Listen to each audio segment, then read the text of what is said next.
So for now, explain ko yung ang lab to 4 ng midterm, ng prelim. Ano ba? So sa part 1, ito yung student information system. So ang kailangan dito ay mag-input ng ID, name and section. So para kapag-input tayo, so gagamit tayo ng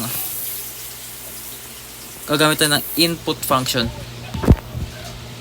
So our variable is ID, name and sec for inputting ID, name and section.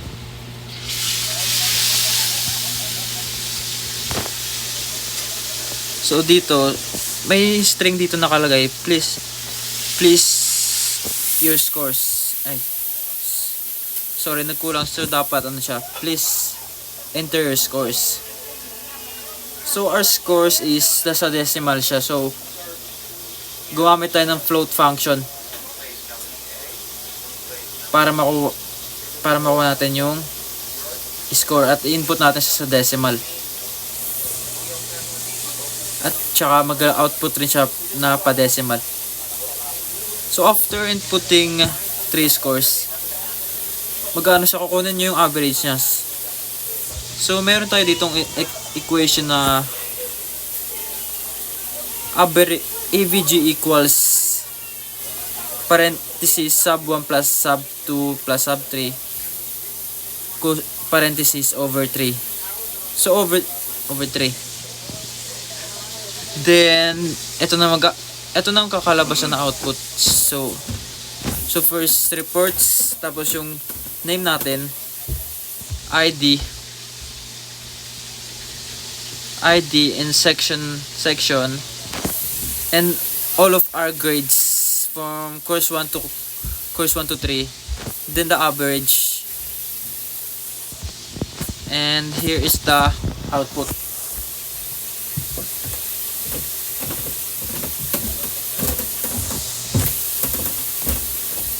You can just pause it to see. The next is the salary calculator. So dito sa salary calculator, mag-input tayo ng employee name, basic salary, and number of overtime hours. Assume each overtime hours equals 150 pesos. So to compute gross salary, i-multiply lang natin siya sa 12% tax, means 0.12, and that salary. Display results neatly formatted with 2 decimal places. So decimal, gagamit tayo ng float. So dito, our variable is name, salary, and OT. So sa name, ano siya, string siya. So gagamit tayo ng default. So wala siya. So diretso input tayo. Input, enter name. So sa salary, sa salary decimal.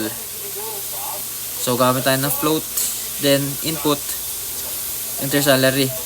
OT, integer lang siya kasi ano lang naman, wala namang decimal na overtime.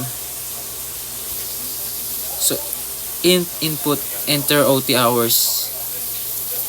Tapos then para makuha yung mga hinahanap natin, may mga tayo equations. So pay is equal OT, means overtime times 150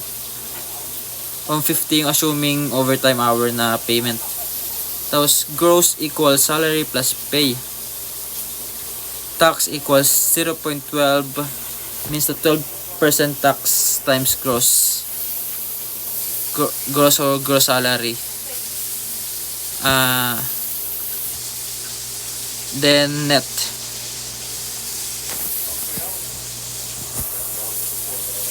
The net or the net salary is equal to gross minus tax. So ang display output natin is the gross salary data, means in pesos, money, tax in money, tax, and the net salary. So here is the output.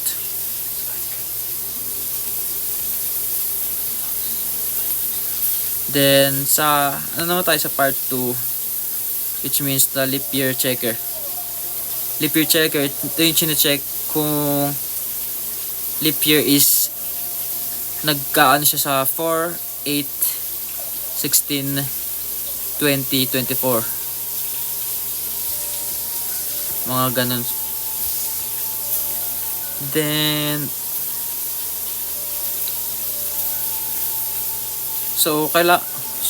kailangan lang natin input dito is year na nasa integer. So the variable name is year. Then to input, syempre gagamit tayo ng input variable equals input enter a year. So this gagamit na tayo dito ng if and if else. So dito makikita natin year percent 4 is equal 0 and year percent 100 not equal to 0. Yung modulus 4 equal 0 and modulus 100 is not equal 0. That means yung modulus 4 equal 0 ay yung naghahanap ng value na 4, 8, 16, 20, 24. Basta yung nagkaano siya sa 4. Then yung not equal to 0, ito yung nahanap yung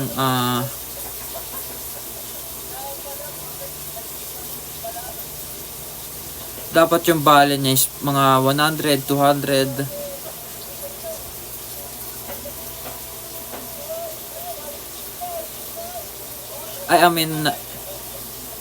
Yung sa not equal to 0, dapat ang value niyan mga 201, 202, 203, 204. Mga ganun. For pag eksakto naman 100, 200, 300, di siya gagana. Magiging not a leap year siya.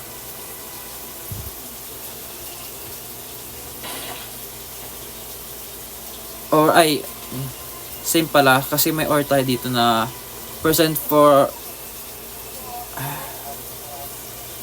fuck, mali.